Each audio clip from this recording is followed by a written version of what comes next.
We started this party in 2024. And are we a centrist party? Are we a moderate party?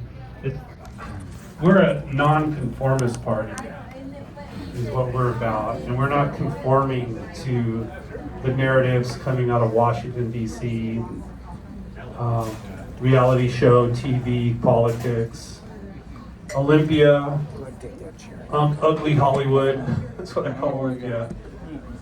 And our too many representatives, political leaders, they're the stars of their own TV show or their own movie, right? You see them with their kind of stuff. So maybe you should be legislating or not and give us a break. And so we started this non-conformist party in 2024 to just really try to connect people and empower people. So how do we empower people? Well, one of the ways is the way Cascade parties, we do our association is, some of you might be a member of our Hum Hub. Like we have our own social network that it looks like Facebook, it acts like Facebook, but it's not Facebook. As a matter of fact, every minute that somebody's on our Hum Hub is 1 minute less on Facebook. So that's like, hey, there you go, right? Stick it to them. What we're trying to do. And so you go on the Hum Hub, and so we control it 100%. Okay, it's this app we put on our own server, and so we don't track our users, our members. They're members, really. You join it, you're a member of the party. We don't track our members. We don't sell information to advertisers. We don't have this algorithm making a profile on you. We're empowering people through social media. So we're using our own social media, this private social media, for people with shared needs and values to get a value out of your time online. One of the jokes is if you're wasting your time online, why don't you waste it on the Cascade Party site? Right? Because you're not wasting your time, because you're working with people with shared needs and values and have a voice. And that's what a political party does. So we don't follow these narratives, and we're not trying to break into the system. We're breaking out of it, and we're doing that with empowering people. And you know, we're all just live with the results of policy, public policy. $7 a gallon diesel, did you see that? It's like, wow. And that's a result of public policy coming out of Washington, D.C., policy coming out of Olympia, Washington. We're getting it from both Washingtons, right? And so how are we gonna deal with that? We're just gonna have to take care of ourselves and not wait for somebody to save us. And so that's the whole point of the party, is empowering people and doing something different, a party for the 21st century and non-conforming party. So and so we're getting candidates for the 2026 ballot. One of the candidates is running for United States House of Representatives here in the 3rd District, Antony Barran. And I met Antony. I live out on the coast, and so does he. He's an oyster farmer. So it's good that he made it here tonight. So he took his waders off. He's out there in the oyster bed. So he's doing the work. I mean, he does that kind of work. And he has a lot of experience with like starting businesses, growing businesses, and he really understands how, again, like empowering businesses and independent businesses, like where we're here tonight, how to empower and make opportunity for people. Just not only then the business includes the employees, and how people can get ahead. And there's ways to do it, and we can do it ourselves, and we don't have to ask for permission. So that's another part of non-conformity. It's like we're not going to ask for permission. We're just going to do it. So we're doing it that's how we're doing that with Cascade Party. So Antony Barran, he's running for United States House of Representatives Cascade Party here in the 3rd District in Southwest Washington. And I'm really happy and honored to have him as our candidate. So ladies and gentlemen, Antony Barran.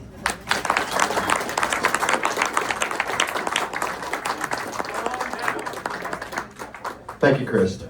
It's always on a music stage following Krist Novoselić. I'm sorry to let you down. I'm actually really, what I'm most apologetic about is that somebody like me has to run. And the statement that that makes about where we are as an area of Southwest Washington today. We've seen incomes in the last 5 years increase 14%, but we've seen housing costs go up 52%. We're in a challenged place. We have AI coming that nobody in politics is talking about other than, oh my God, it's the end of the world. It's not. It's going to have challenges for us to adapt to it.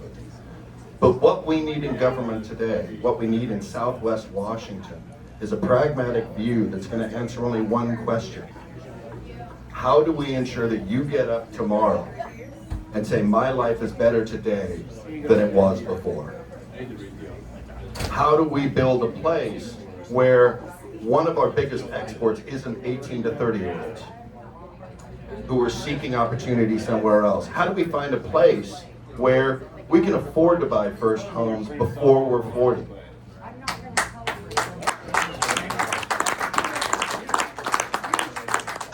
And I'm not a politician, I'm not a lawyer, I'm not a legislator, I'm not any of the things that politicians and candidates normally are. I'm a business guy who runs a small business. It's an oyster farm.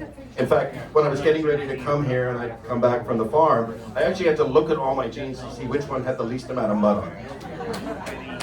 I thought it'd be authentic, but you probably didn't want to see a guy in mud up here, right? Reminds me of 10 people outside.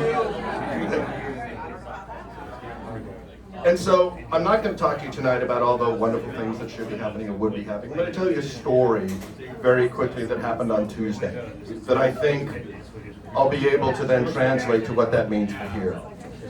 I live in a small county. We have 24,000 people. We have commissioners. We have a couple of municipalities.